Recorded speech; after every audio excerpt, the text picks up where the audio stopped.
Was the first person that hosted an event for us in our home, and so many of you have come out in support of us. And each and every night when I go home and I say my prayers with God, I just ask Him that He will give me the strength and the courage to continue on and be exactly what you are expecting of me, because you have put a lot of trust and confidence in me, and that means a lot to me.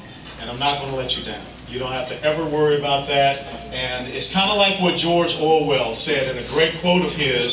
He said that a nation sleeps peacefully at night because rough men stand ready to do violence on their behalf. I will go to Washington, D.C. Well, let's kind of talk about where we are today. This is a great gathering. And I have to tell you, you got to really be careful about this Tea Party movement. It's a fantastic movement. It's a grassroots movement. It's a movement of the American people, the American conscience, and the American will. It has nothing to do with party. It has everything to do with the principles and values that this great country was established upon. You cannot lose sight of that. Because if you allow yourselves to be co-opted, you're going to lose this organization. You're going to lose this movement. Don't allow yourselves to be harnessed so that people can make you into something that's easily attacked. That's a critical thing. Because you see already, both sides recognize how powerful you are. And both sides are trying to figure out how is it that we can either co-opt them, bring them to our side, or how is it we can subvert the Tea Party movement and destroy it.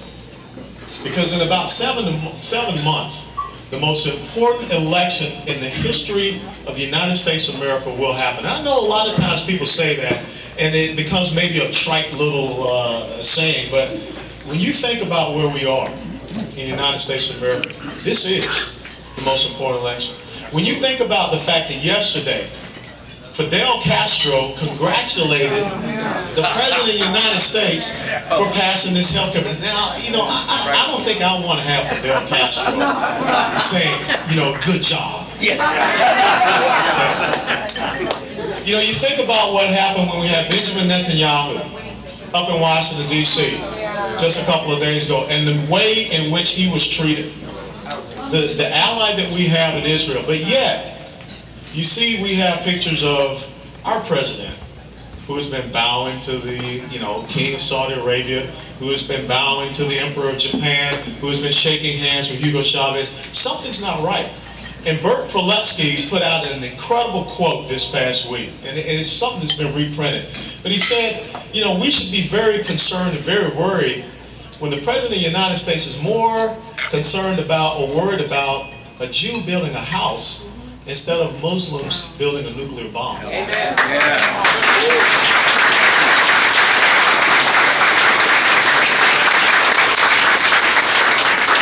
But all of this about the president aside, what you have to do is educate yourselves.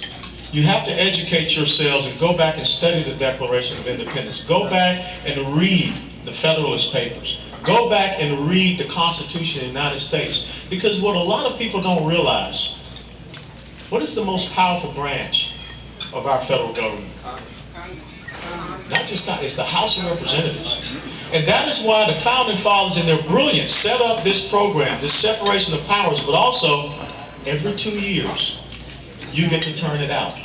Because imagine if Nancy Pelosi was in charge of the House of Representatives for 4 years, even 6 years. Think about what the problems that would be. You have to realize that if you're going to affect a difference in the United States of America, it starts in the House of Representatives. Because that is where all laws emanate from, or they must come back to. Because it's the people's house. It's your house, and that's where the approval has to come from. And that is the thing that people don't understand. It is not about the president. It is about who you're sending to sit as your representative in Congress. That's why I'm running. Because it's about being a representative. It's about reestablishing a sense of commitment, conviction, courage, confidence, and character in that body. That is where the fight really is. And see, if in January of 2011, Nancy Pelosi still has the gavel in her hand, the liberal progressive legislative agenda just continues right on. And there's nothing we're going to be able to do about it. Let's talk about what's happening. What do you think the next big piece of legislation they're going after? And why do you think they're going after immigration? Because right now they believe that finally the American people are going to stand up and do something about the representation or the lack of representation that's in Washington, D.C. So therefore you have to change the electoral base of this country. And if they are successful, we may not recover this country for another 30, 40, maybe even 50 years.